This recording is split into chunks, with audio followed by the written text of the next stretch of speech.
one-handed. It's still definitely a bit of a two-handed device, but I don't really have a problem with it being more compact. Now, speaking of the display, it's Gorilla Glass 4, which protects the IPS LCD display, and it has a Quad HD resolution, so it's incredibly sharp. It's also really bright, the colours are vibrant, blacks are deep, even if it's not quite on par, in my opinion, with, say, the S7's Super AMOLED technology. But still, for an IPS LCD, it's fantastic. And it's also got that famous always-on display feature, which, like the S7 and the S7 Edge, shows you some notifications, shows you the time. It's a bit dim, I can't really see it that easily, and you can customize it a bit, but I think I'll actually personally leave that off. In terms of performance, the G5 is incredibly fast and responsive to use. The G3 and the G4 in the past have been criticized for its slightly bloated software and cartoony user interface, but this is a lot better on the G5, thanks in part to the latest Android 6 Marshmallow which it runs, but also the Snapdragon 820 processor inside, 4GB of RAM as well, and 32GB of storage. The G5 will breeze through any app or game you throw at it. It also supports microSD cards, in addition to the 32GB of built-in storage, so there's plenty of storage for your 4K videos and large games or apps or whatever it is you put on your phone.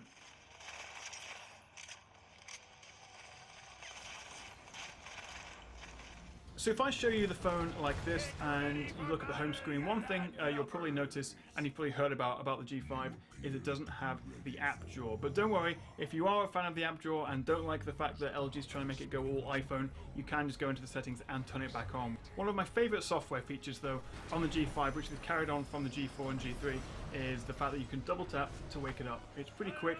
And actually, although not quite as quick, I found as just basically putting your finger that's registered with a fingerprint on the back of the device, which I'm about to do now, and you can see it wakes up. So you do have the option, but if you don't fancy using the fingerprint reader, you can use the knock code, so you can knock sort of a certain number of times in a certain place around the screen to unlock it and create a bit of a password.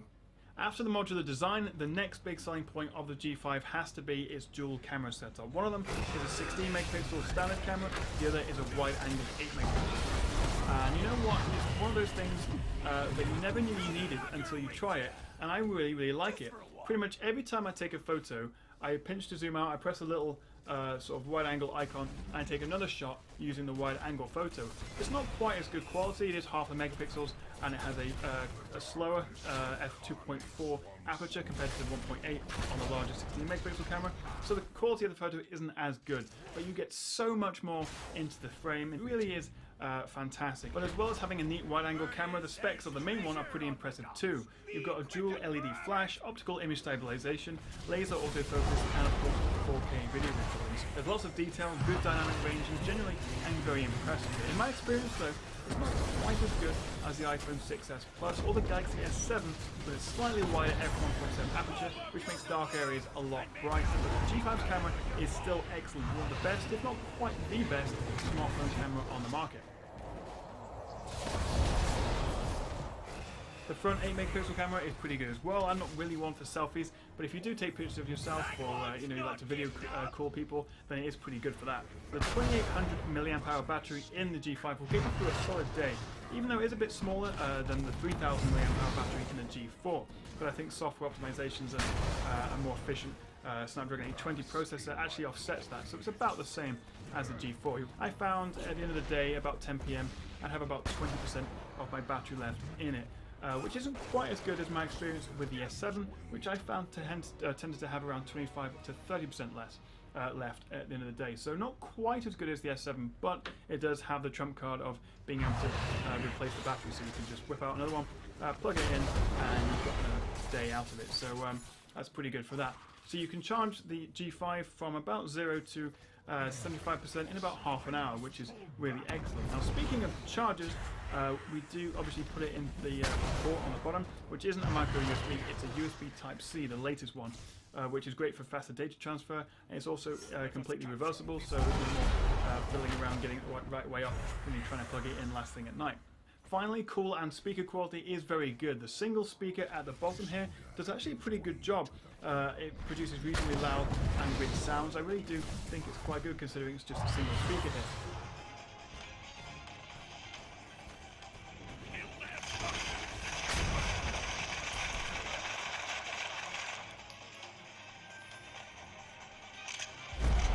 Call quality is above average too. using the single speaker up here. I didn't have any issues with signal dropout or Wi-Fi connection trouble. So in terms of being a phone, you know, that thing that we rarely actually use our phones for anymore, it's actually very good. Now let's talk money. How much is the G5? Well, it's actually pretty reasonable considering it's a flagship phone. You can get it for about £450 or $600 at time of filming. But if it's anything like the G3 or the G4 before it, you can expect to see prices drop quite quickly. As for colours, as I say, you have your choice of silver, gold or Titan Grey. Now I love the G3. I didn't really mind the G4, it was okay, but I actually really like the G5. I must stress I'm not a Samsung fanboy by any stretch of the imagination, but I do still believe the S7 currently is the best smartphone you can buy. And I just don't think the LG G5 is quite as good overall. However, if you do want a removable battery, if you do like the idea of a second wide-angle camera lens, which I really do like, and you just perhaps generally prefer LG style or software, it's definitely a solid choice and one I would highly recommend. So if you want to find out more about the G5 or even buy one, you can check the links in the description below. So that's what I think, but let me know what you make of the G5 in the comments below, or tweet me at the Tech Chat. Thanks very much for watching, guys, and I'll see you again right here on the Tech Chat.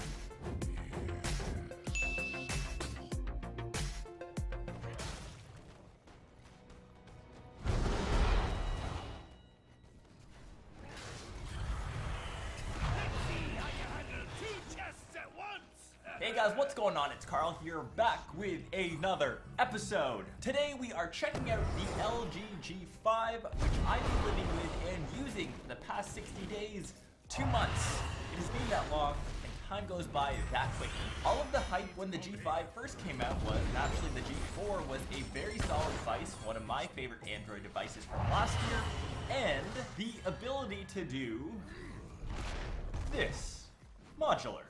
That is so sweet. The whole premise or idea around this modular design was essentially, in case you had, say, an extra battery pack, one of them ran out during the day, you could quickly swap it out with another one, and LG came out with a bunch of other different modules, like a camera module for obviously photo taking, an audio module with a built-in jack, and that's where another problem lies. I think that speaks for itself. I haven't actually used any of the modules, don't really know which other ones are out there except for the ones that I've seen, say, on YouTube or online. Makes them really hard to come by. Up here in Canada, I personally haven't seen one in store. I love the idea of a modular design. I love the fact that you can swap out different pieces. Love tinkering with tech. Probably why I have a tech YouTube channel. And I know that LG took a huge risk going into this modular design, coming out with something that's a bit different than, say, the S6 into the S7. Still a great phone, but it just isn't different, and I think that's where the LG G5 is a very solid device. It is different. It will turn heads. People will ask, what are you doing with that thing? How is that even possible? For that very fact, I would still grab a G5 just to be exclusive, just to have something that no one else has, and I think it's pretty cool. Maybe for you that you'd be the only one with a G5, but maybe not for LG, since that means you're not selling too well.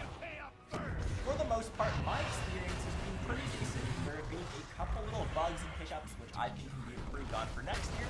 We'll start off with the build quality. It doesn't feel as premium as, say, S7, the iPhone 6s, feels a tad bit plasticky in the hands, and unfortunately, for some reason, LG made a metal phone but decided to coat it with plastic. It comes in a bunch of different colorways. My personal favorite, the gunmetal. You can also get it in silver titanium or even gold, which I still haven't seen. Or if you are like me, slap your favorite skin on it. I've got my favorite carbon black as well as orange, and since it is modular, you can go a bit crazy with the customization. This is none other than Dbrand, the best in the business. I will leave their link in the description box, and you can go on their website and customize your phone till no tomorrow. For the display, I know some of the competitors have a Super AMOLED panel like the S7. Unfortunately, this LCD IPS, although it's good, still doesn't have that saturation and that color depth that other displays do have. And I find it so strange that LG creates some of the nicest OLED TVs on the market, still decides to use a LCD IPS display for their smartphone. Don't get me wrong, great viewing angles and awesome true light colors. Maybe though, I would love to see this be OLED screen. I think that would be pretty badass. Keeping sensor and on and off / lock button on the back of the device. It works very well, except for that instance when the phone is placed face down on your actual desk. Unlocking it becomes extremely difficult, as you can't get to the back naturally. We're going to switch on over to my favorite feature of all smartphones, is the camera on the back. LG's decided to go with a dual camera setup. So their main cam is a 60 megapixel camera, and they've got a super wide angle 8 megapixel camera to get that super crazy wide angle view, in case you want to fit all of your friends and you're super popular in all of your photos. I actually had a ton of fun switching between both of the cameras. Here are naturally some sample shots. Let me know what you think down below. Don't judge my photography skills.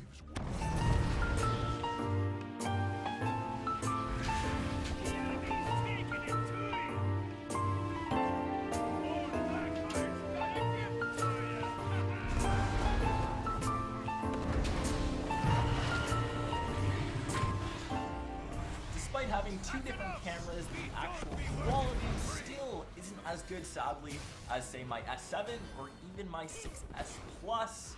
I find that disappointing, but don't get me wrong, you can still use these. There are just better options, in my opinion, for cameras. Performance on the G5, just like any flagship, you're paying top dollar, and it reflects that in terms of performance. Essentially, every single thing that you throw at the G5, multitasking, day-to-day tasks, switching between apps, checking emails, watching video content, playing a ton of games.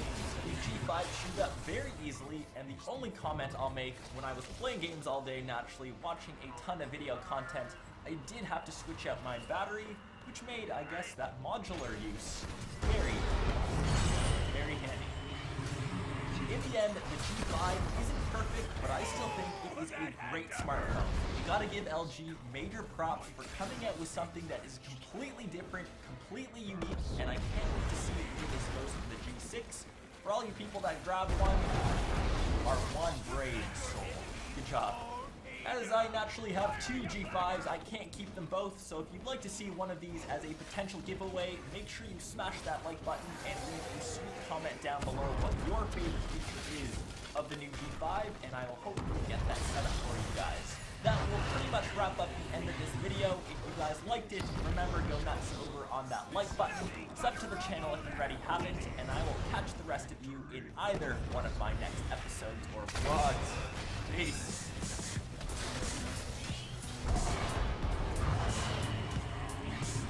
Well then, who's got the coin for me services?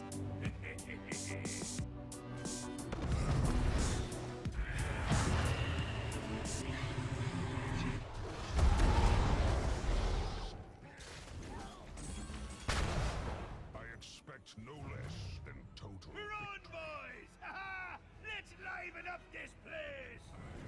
Hey, what's up, guys? Welcome back down here with Droid Life. So, when you buy a new phone, like the LG G5, for example, you're obviously excited about what's new and the next couple of years you're going to spend with this.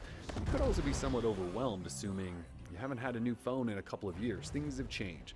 We have Marshmallow now, software features are focusing on new areas, and there's things like fingerprint sensors on everything. So to help you get started with your G5, we thought we'd follow up one of our most popular posts in recent weeks, which was 10 first things you should do with the Galaxy S7, and now give you the 10 first things you should do with your LG G5.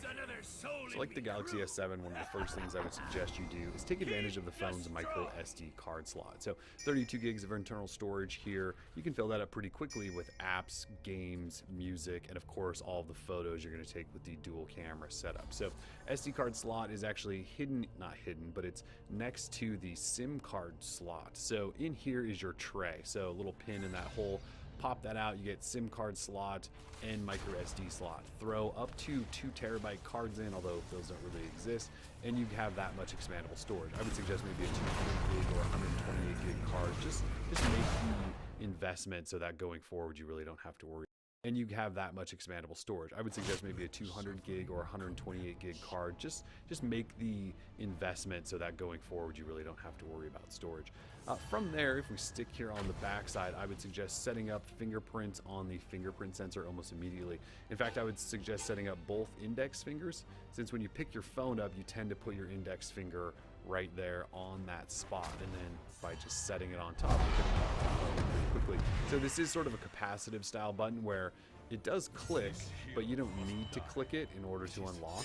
All you need to do is just set your finger on there and it unlocks. So set up with both index fingers, and I suggest that because those are just the two fingers you're probably going to use the most. So you go into settings and fingerprint and security, fingerprints, and you can just start setting those up. You may even want to do middle fingers just to add some extra flexibility there in case your finger has a little weight on it or something like that. After setting those up, I would then maybe consider LG's knock code. So if you're not familiar with knock code, it allows you to, without your screen being on, tap out a pattern on your lock screen or just on your screen, and it'll unlock your device. So why I suggest that is because the fingerprint reader is on the back. Now, if it's laying on the desk like this, it's kind of hard to get your fingerprint back there to unlock your phone. So with knock code, you don't really have to pick it up, and you can tap out that pattern and it should unlock your device. It's a handy little trick that LG introduced actually a couple of years ago. Now you'll find it in settings, lock screen, and under select screen lock, you'll see knock code I have selected, but you'll find it in there and it'll walk through a setup. It's one of those things where you just set up a tapping pattern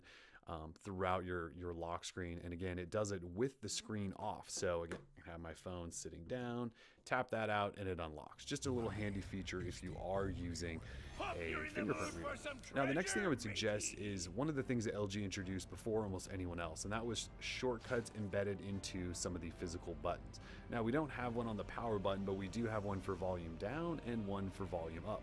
So if we double tap volume up, it actually launches into their Capture Plus, which is a little note app. So if you really want to quickly jump in and jot down a note, a phone number, a name, or your next $1 million idea, this is a good way to do it. So again, with your screen off, that is a double tap on volume up, gives you a blank slate, and you can draw something out. The other shortcut then is a double tap on volume down, and that launches into the camera. At least it's supposed to. There we go. It is not as fast as Samsung's double tap on the home button, but it does work. Double tap there on your volume down. So to adjust this, you can go into settings and all the way down, and there's actually a shortcut key section. You can toggle that off or on, so you may not actually want that to work. You can turn it off. Otherwise, those are the other options you can adjust there. Up next, I would suggest turning on LG's always on display. So if I actually lock my phone, you can see this sort of come on there. Always on display, LG's version, I've talked about this before, is better than Samsung's in that it actually shows you real information. Well, you're not seeing much there for me other than date and time. It will show you notifications as they come in. It actually just shows you the icon, but Samsung doesn't even do that, so you are at a little bit of an advantage here. So to turn that on, you just jump into settings, find display, which is here, and once you're in there, there's a toggle for always on. Now, I suggest this because it's been off out of the box on the 3 different versions of the G5 that I have in-house right now, so make sure you go in and toggle that on. Now, you can actually adjust a couple of additional settings on what you might want to show, but that's pretty much it. I would recommend that, and LG hasn't suggested that it's going to eat away your battery life, so you definitely want to take a look at it. The next thing, this is one of those areas where I don't necessarily ever suggest this, but with this phone I'm going to, and that's to install a third-party launcher. So LG, it sort of ran itself into a bit of a controversy when it decided to take away the app drawer in the LG G5. So I know app drawer going away is not a huge deal, but for some of us it really is a big deal, and it sort of brings out iOS and this sort of unorganized dislike for a home screen setup. So I would actually recommend you install a third-party launcher. Now, when you open your G5 out of the box, you will have 2 options, Home or Easy Home. So Home is the default version with some advanced features, no app drawer.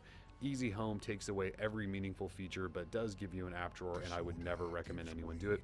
LG said we're going to get a new Home for UX 5.0 that will actually arrive, we think via update, maybe LG's Smart World App Store, we're not exactly sure yet. You can actually install the UX 4.0 Home right now, and that'll give you an app drawer, but trust me, you don't even want to install that. Just go to Google Play and install a third-party home launcher. There are so many good ones. Google Now Launcher, for example, Google Launcher, it's free, and it's great. It's simple, it's fast, and it works well, and it gives you access to Google Now. I personally like Nova Launcher. It's pretty advanced, also comes with a price if you want the Prime version, but there's actually Smart Launcher. There's all these different launchers out there to try that are better than what LG is doing. So seriously, if you own this phone, Don't complain about the home not having an app drawer, just go install one. There are so many good ones out there.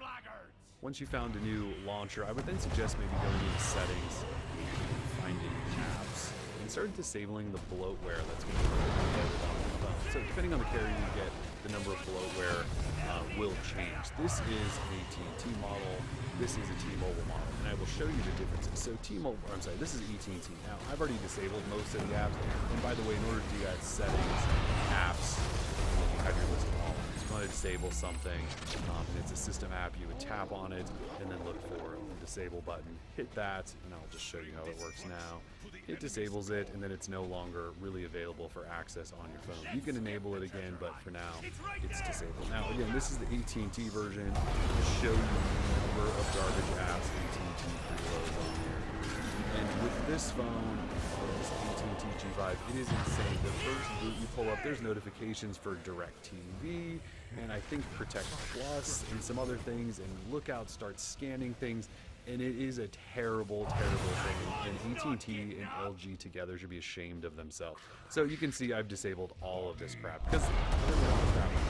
Now, T-Mobile, on the other hand, we jump in, same area here, we go into apps, and I've disabled quite a bit of stuff. I typically leave the my T-Mobile app or my AT&T app because those do come in handy. But you can see there's just not a lot of bloatware on here that I've needed to disable. So that's where you'll find that. I highly suggest you do that just to get that garbage out of your way. So the next thing I would suggest then would be adjusting your quick toggles in this sort of notification shade area. So you can do this on either phone, and I'll show you one difference already. So with the T-Mobile version, to edit this, there's a little pencil icon. On the AT&T version, there is actually this sort of three-dotted double arrow icon. So we'll tap on that. And you can see it gets you into a very similar screen here. So we'll just switch back to this AT&T model. But why I suggest you go in here for a couple of reasons. There's obviously a lot going on in here, and I just recommend making it sort of fit you and sort of your style. So you can see I have my 5 most used let me swipe that over. My 5 most used quick toggles here, along with a brightness slider that's also set to auto. But you can change this. So you can drag and drop these things around and really adjust the sort of layout of everything. Maybe you want your volume